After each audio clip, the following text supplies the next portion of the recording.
नमस्कार, आप देख रहे हैं हल्ला बोल। आपके साथ मैं हूं अंजना ओम कश्यप। बेंगलुरु में अंधी भीड़ ने सिर्फ शक के आधार पर तंजानिया की छात्राओं से निहायत ही असभ्य व्यवहार किया। कपड़े फाड़ डाले, दौड़ा दौड़ा कर पीटा। किसी तरह से उस छात्रा ने अपनी जान बचाई, लेकिन इस घटना के बाद से देश की छवि को जाहिर तौर पर बहुत बड़ा नुकसान पहुंचा है। कई खास मेहमान हमारे साथ चर्चा में जुड़ेंगे, लेकिन पहले 5 सवाल जिन पर आज हम करेंगे चर्चा। सवाल नंबर 1, विदेशी लड़की से बदसलूकी पर देश की छवि को क्या धक्का लगा है? क्या साउथ अफ्रीका से आने वाले तमाम छात्रों के मन में जो शक हमेशा रहता है उसको कहीं ना कहीं हवा मिली है, क्योंकि बार बार इस तरह के हादसे हो रहे हैं। नस्लीय हमले का शिकार हुई तंजानिया की लड़की, क्योंकि ये गृह मंत्री कर्नाटक सरकार कह रहे हैं कि ये रेसिस्ट नहीं है, नस्लीय नहीं है। क्या बेंगलुरु पुलिस और विदेश मंत्रालय देर से जागे इस पूरे मामले पर? क्या देश में मॉब जस्टिस यानी भीड़ का इंसाफ चलना बढ़ा है? ये चलन जो है क्या उसमें इजाफा हुआ है?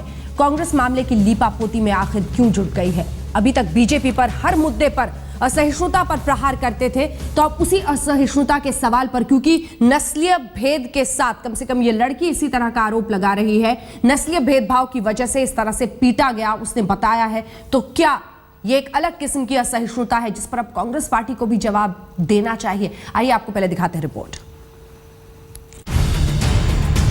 दक्षिण भारत के जिस महानगर को सबका शहर माना जाता है, वहां इस जलती हुई कार के साथ बहुत कुछ जल गया है।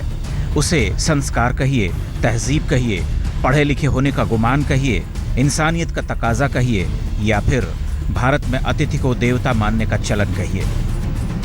31 जनवरी की रात को किसी और के गुनाह के लिए 21 साल की इस तंजानियाई मूल की लड़की को तार तार कर दिया गया। जिस कार में ये सवार थी उसे जला दिया गया, इसे वहशियों की तरह पीटा गया, कपड़े फाड़े गए और कथित तौर पर फटे कपड़ों के साथ परेड कराई गई। हद तो यह है कि जिस किसी ने भी मदद की पेशकश की उसे धमकियां दी गईं। लड़की ने जैसे तैसे अपनी जान बचाई। She was a victim of those Africans who were attacked. As a girl being faced by a number of people pulling you from side to side, they're tearing your clothes up. सूचना क्रांति के शहर बेंगलोर में जहां ये खबर media का मोहताज बनकर रह गई, वहीं पुलिस ने शिकायत दर्ज करने में 48 घंटे लगा दिए। पुलिस तब जागी जब तंजानिया के दूतावास की शिकायत पर विदेश मंत्री ने कर्नाटक सरकार से रिपोर्ट मांगी। सरकार इस चीज को गंभीरता से लेना चाहिए कि किसी को रंग भेदभाव। कर्नाटक पुलिस हरकत में आई है, 5 लोगों को गिरफ्तार किया गया है और आगे भी कार्रवाई करने का भरोसा दिया जा रहा है। अगर इन्वेस्टिगेशन में ये पता चलता है कि so many people are such person is involved in the, he'll be arrested naturally, and it's not that the 5 people have been arrested, that is the end of it. भीड़ के हाथों पिटने वाली लड़की की इस घटना पर नस्लवादी बहस भी छिड़ गई है। खुद तंजानिया के राजदूत कह रहे हैं कि हमला नस्लीय भेदभाव के विष से भरा हुआ था। But I believe on the most part people were angry because a black driver killed an Indian lady. So they felt that every black person should be punished for that. Bharat की आंखें शर्म से झुक गई हैं, सुषमा स्वराज ने ट्वीट किया है। मैं बेंगलोर में तंजानिया की लड़की से हुई शर्मनाक घटना से आहत हूँ। ये घटना 31 जनवरी की है, जब सूडानी नागरिक की कार से कुचलकर एक महिला की मौत हो गई और आधे घंटे बाद वहां से गुजरने वाली दूसरी कार में सवार तंजानिया के रहने वाले इस लड़की को गुनहगार मान लिया गया। वजह सिर्फ ये थी कि अफ्रीकी मूल के लोगों के नाक नक्शे और रंग में भेद नहीं होता। भीड़ ने बिना सोच विचार के इस लड़की को पीटा। पुलिस ने रिपोर्ट दर्ज करने में घंटों लगाए। दलील लड़की के मत्थे मढ़ दी गई कि पीड़िता ने डर की वजह से रिपोर्ट नहीं लिखवाई।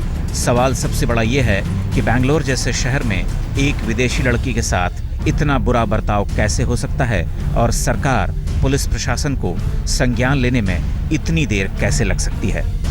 बेंगलोर में प्रतिभा रमन के साथ आज तक ब्यूरो।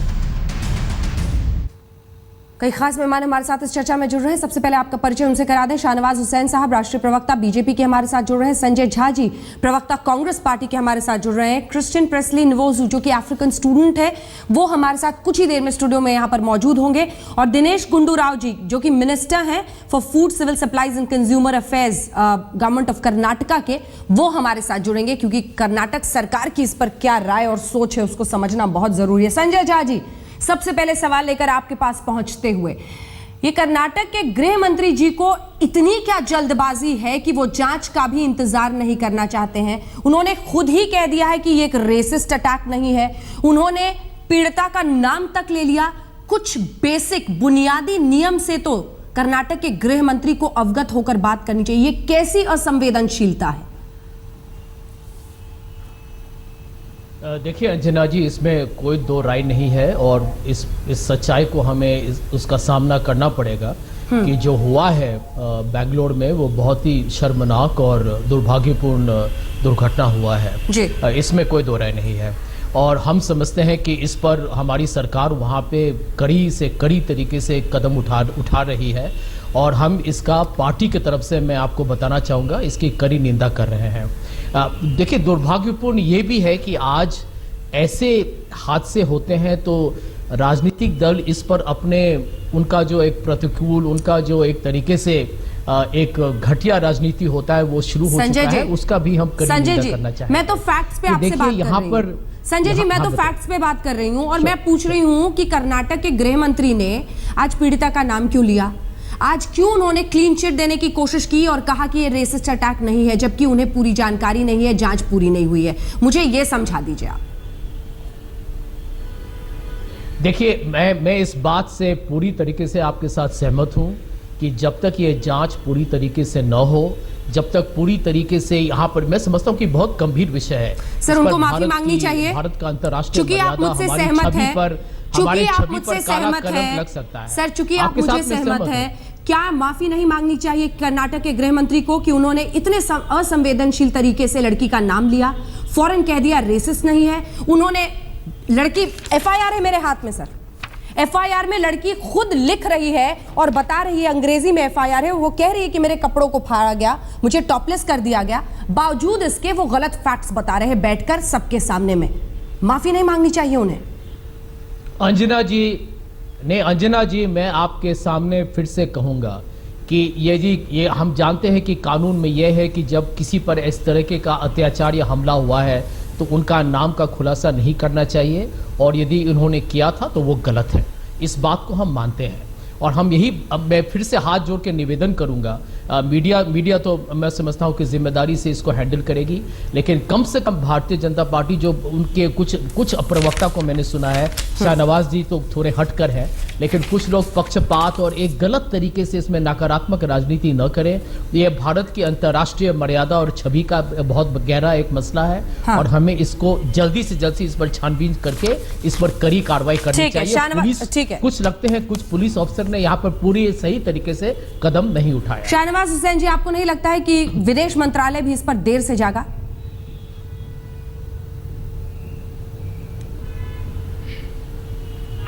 नहीं, देखिए जागने की बात नहीं है, ये घटना दुखद है। सिर्फ महिला के साथ पूरे इस देश में जहां हम अतिथि देवो भव कहते हैं, जहां बाहर से आए लोगों की इज्जत करते हैं और किसी भी महिला के साथ इस तरह की घटना होगा तो कोई संवेदनशील समाज इसकी मजम्मत ही करेगा। सवाल ये है कि कहीं पर भी एक्सीडेंट होता है अंजना जी, अगर कोई भी लोग कहीं एक्सीडेंट करते हैं तो हम जानते हैं कि इंडिया में लोग थोड़े नाराज होते हैं और उसकी बहुत सारी दिक्कतें आती हैं जी। लेकिन एक विदेशी महिला के साथ जो व्यवहार हुआ वो दुखद है। कानून का राज तो कर्नाटक में लॉ एंड ऑर्डर का भी इशू है कि अगर इस तरह की घटना हुई तो वहां पर तुरंत पुलिस को एक्शन में आना चाहिए। क्योंकि वो लड़की बस में गई, वहां से धक्का दिया गया, टेम्पो से धक्का गया, उसको जिस तरह से उसके साथ हरकत हुई, पुलिस के पास गई, पुलिस ने मदद नहीं की। शर्मसार है, ये कोई पार्टी का सवाल नहीं है। ये किसी पुलिस ने भी मदद नहीं की। तो मुझे लगता है कि आज कोई किसी को डिफेंड सीधे कार्रवाई करनी चाहिए। वहां की सरकार को किस अधिकारी ने उस वक्त एक्शन लेने में देरी की है। मैं समझता हूं कि ये बहुत शर्मनाक घटना है जिसकी दल से ऊपर उठकर और राजनीति से ऊपर उठकर निंदा करनी चाहिए। ठीक है, लेकिन जिम्मेदारी तो होती है ना। देखिए होता क्या है कि कौन बचाएगा, हर जगह तो पुलिस होती है। सरकार संजय जी की है तो पुलिस पर एक्शन होना चाहिए। और जिस तरह गृह मंत्री जी ने नाम लिया उसका, ये सब नहीं लिया जाता। कितनी बार चर्चा हुई है, पीड़िता का नाम नहीं लेना, पीड़ित के बारे में उसके नॉर्म्स बने हुए हैं, तो सारे नॉर्म्स को उनको भी तोड़ना नहीं चाहिए। मुझे लगता है कि कांग्रेस नेतृत्व को भी उनको फटकार लगानी चाहिए, एक्शन लेना चाहिए। फटकार ही नहीं, उन्हें बाकायदा सामने आकर माफी मांगनी चाहिए इसके लिए और बताना चाहिए देश को कि दोषी पुलिस वालों के खिलाफ वो क्या कार्रवाई कर रहे हैं। मैं दिनेश गुंडू जी आपके पास आना चाहती हूँ। कर्नाटक सरकार में आप मंत्री हैं, अपने गृह मंत्री के डिफेंस में, बचाव में क्या कोई दलील आपके पास है? क्योंकि सवाल यह है कि एक तो पीड़िता का नाम लिया, पुलिस वाले जो दोषी हैं उनके खिलाफ कोई कार्रवाई होती नजर नहीं आ रही, स्टेट ऑफ डिफाइंस में दिख रहे हैं। रेसिस्ट अटैक नहीं है, नस्लीय हमला नहीं है, ये नहीं है, वो नहीं है, जांच पूरी नहीं हुई है और पहले से क्लीन चिट लेकर गृह मंत्री जी बैठ गए हैं। यानी वो ढक्कन लगाना चाहते हैं, लीपापोती करना चाहते हैं। जिस घटना पर पूरा देश शर्मसार है उस पर वो फौरन कार्रवाई करते हुए दिखना भी नहीं चाह रहे हैं। राव साहब, आप बहुत एग्जैजरेट कर रहे हैं, क्योंकि ऑलरेडी कल से 5 लोग अरेस्ट किए हैं और आज भी और लोग अरेस्ट हो रहे हैं और इसके पूरे इन्वेस्टिगेशन कर रहा है हमारा गवर्नमेंट। और जो इस घटना में एक औरत का she is also passed away, एक औरत का देहांत भी हो गया उस घटना में, उसका फैमिली का भी एक बहुत बड़ा इशू है। और इधर दूसरी बात है कि जो अखबार में और न्यूज में आ रहे थे कि उनको नंगा कर दिया था, उनको पूरा स्ट्रिप कर दिया था, वो बात गलत है। वो ऐसे नहीं हुआ था। आपके लिए स्ट्रिपिंग क्या है गुंडू राव साहब? मेरे पास एफआईआर है हाथ में। इस एफआईआर में वो लड़की लिख रही है कि मेरे कपड़ों को फाड़ा गया, मुझे टॉपलेस किया गया। सर एक सेकेंड, एफआईआर मेरे हाथ में है इस वक्त। लड़की ये कंप्लेन कर रही है, तो आप सीधे बिलीव करेंगे गृह मंत्री, मतलब क्लीन चिट देंगे, जांच का भी इंतजार नहीं करेंगे? क्लीन चिट का सवाल नहीं, यही मैं आपसे जानना नहीं, राव साहब फैक्ट्स बताइए, आप कैसे प्रूव कर सकते हैं? सर मैं आप ही से पूछ रही हूँ, सर एक सेकंड, मैं आप ही से पूछ रही हूँ, सर आप ही से पूछ रही हूँ, सविनय निवेदन पूछ रही हूँ, 2 फैक्ट्स। मैं जवाब दूंगी ना सर, आपको आपसे ही जवाब लूंगी, कोई और जवाब नहीं देगा इसका। सवाल यह है कि आप 2 फैक्ट्स बता दीजिए, आप सबूत पेश कर दीजिए। आपके गृह मंत्री कहते हैं अटैक नॉट रेसिस्ट, रेशियल। आप ये बता दीजिए कि ये नस्लीय अटैक नहीं है, नस्लीय हमला नहीं है, इसका क्या सबूत है आपके गृह मंत्री के पास? सवाल नंबर 2, लड़की कह रही है अपने इस एफआईआर में कि मेरे कपड़ों को फाड़ा गया, मेरे टॉप को उतार दिया गया। आपके गृह मंत्री कह रहे हैं कि कपड़े नहीं हटाए गए। अब आप बताइए, सबूत दीजिए, देश को समझा दीजिए, हम मान लेंगे। नहीं, अगर मैं पूरा डिस्क्रिप्शन के लिए मैं नहीं जाऊंगा, लेकिन एक बात है कि जो एक आदमी ड्राइव कर रहा था, उनका गाड़ी रॉन्ग रूट पर आकर एक आदमी का, एक लड़की का शी पास्ड अवे उस एक्सीडेंट में। सो मॉब फ्यूरी था उधर, मॉब उधर आ चुकी थी और कोई ऐसे ही विदाउट एनी रीजन इन लोगों के ऊपर कोई असॉल्ट नहीं हुआ था। एक घटना हुआ था, उस घटना के ऊपर इमोशनल ज्यादा होकर वो लोग असॉल्ट किए, इसीलिए वो बोल रहे कि मॉब फ्यूरी है। तो सिर्फ रेसिस्ट अटैक कब होता है, कब कोई वो लोग ऐसे ही आ रहे थे, कुछ लोग उधर उनके सामने आकर ऐसे विदाउट एनी रीजन। फिर आप मुझ पर आरोप लगाएंगे कि मैं बीच में टोक रही हूं, लेकिन मैं बता दूं आपको कि सूडान की गाड़ी थी, सूडान के लोग थे जिनकी पहली गाड़ी थी जिससे हमला किया गया। ये लोग तंजानिया के थे। सूडान, तंजानिया, उनको टारगेट करना आपको ये रेसिस्ट नहीं लग रहा है सर? नहीं, मैं ये बोलूंगा कि हमारे देश में जब इमोशन ज्यादा होता है लोगों पर, जो इस मॉब साइकोलॉजी के ऊपर, कभी जात पर होता है, कभी रेस पर होता है, कभी सेक्स पर होता है, कभी हर एक इशू पर भी ऐसा हिंसात्मक घटना होता है। चलिए ठीक है। लेकिन और दूसरा बात यह है कि लॉट ऑफ मीडिया में, लॉट ऑफ रिपोर्ट पूरे मीडिया पे और अखबार पे आ रहे थे कि उनको नंगा कर दिया था, उनको पूरा स्ट्रिप कर दिया था और वो नंगे जा रहे थे। ऐसे नहीं है, उनके ऊपर असॉल्ट हुआ था, उसके ऊपर हम जानकारी कर रहे हैं, उनको अरेस्ट कर रहे हैं, लेकिन जो ज्यादा एग्जैजरेट करके उनको नंगा कर दिया था वो बात भी ठीक नहीं है। वही होम मिनिस्टर बोले हैं, जो फैक्ट्स है। मैं हैरान हूं राव साहब, संजय झा जी, क्या आप भी उतने ही हैरान है जितने की मैं हूं इस वक्त कि कितने कपड़े उतारे गए थे? अब इस पर कर्नाटक सरकार के मंत्री बहस करना चाहते हैं। एक ब्रेक के लिए मजबूरन मुझे इस वक्त रुकना पड़ रहा है, लेकिन जब वापस लौटेंगे तो ये भी पूछेंगे आपसे। और सवाल ये है कि सत्ता क्या आंखों का पानी इस कदर गायब कर देती है कि बहस इस बात पर छिड़ जाती है कि कितने कपड़े थे, क्या पूरी तरह से कपड़े नहीं थे, आधे थे। सवाल बहुत बड़ा है और इसको आगे ले जाने के लिए खास मेहमान मेरे साथ क्रिस्टिन प्रिस्ली वोसू इस वक्त स्टूडियो में मौजूद हैं, जो कि अफ्रीकन स्टूडेंट हैं, बियाफ्रा से ही हमारे साथ हैं। और चूंकि ये अंग्रेजी भाषा ही समझते हैं, थोड़ी बहुत हिंदी भी बोल लेते हैं, तो मैं सवाल इनसे अंग्रेजी में करूंगी, लेकिन जो भी ये कहते हैं फौरन उसे हिंदी में करूंगी। You followed this case of Bangalore and the Tanzanian girl. Yes. What is your take on it? Are you feeling a sense of outrage about it? Honestly, I'm speechless, and it is not the first time such has happened in India. And I'll put it on record here that is giving India a bad name internationally. We want to make it very clear here that it is purely racist attack.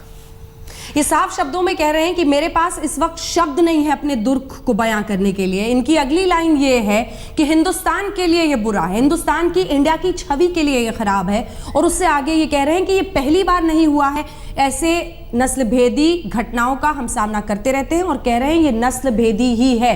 तो सवाल ये है कि देश की छवि महत्वपूर्ण है, लेकिन इन सब को समझते हुए हमें सम्मान करना पड़ेगा इस बात का कि हमने इन्हें इस देश में जगह दी है, यहां पर ये पढ़ने के लिए आए हैं, और अगर पढ़ने के लिए आते हैं तो फिर इस तरह के भेदभाव की जगह नहीं होनी चाहिए। इसका जवाब मैं आपसे लूंगी। दिनेश गुंडू राव जी यहां पर बैठे स्टूडियो में हमारे साथ जो स्टूडेंट है अफ्रीकन, वो कह रहे हैं कि ये साफ साफ नस्ल भेदी है, कई जगहों पर होता है, और पुलिस की मौजूदगी में ये हुआ, इस बात से ये सबसे ज्यादा परेशान है। इस वक्त की बड़ी खबर आपको बता दें, सियाचिन ग्लेशियर में बर्फीले तूफान में सेना के 10 जवान फंस गए हैं। एवलांच के बाद से ही सेना के 10 जवान लापता बताए जा रहे हैं। सभी जवान मद्रास रेजिमेंट के हैं। So the much awaited Microsoft Surface Pro 4 has been launched in India. It's the most powerful machine ever, which will give you the best of the Windows 10 experience. We take a look at it and give you our first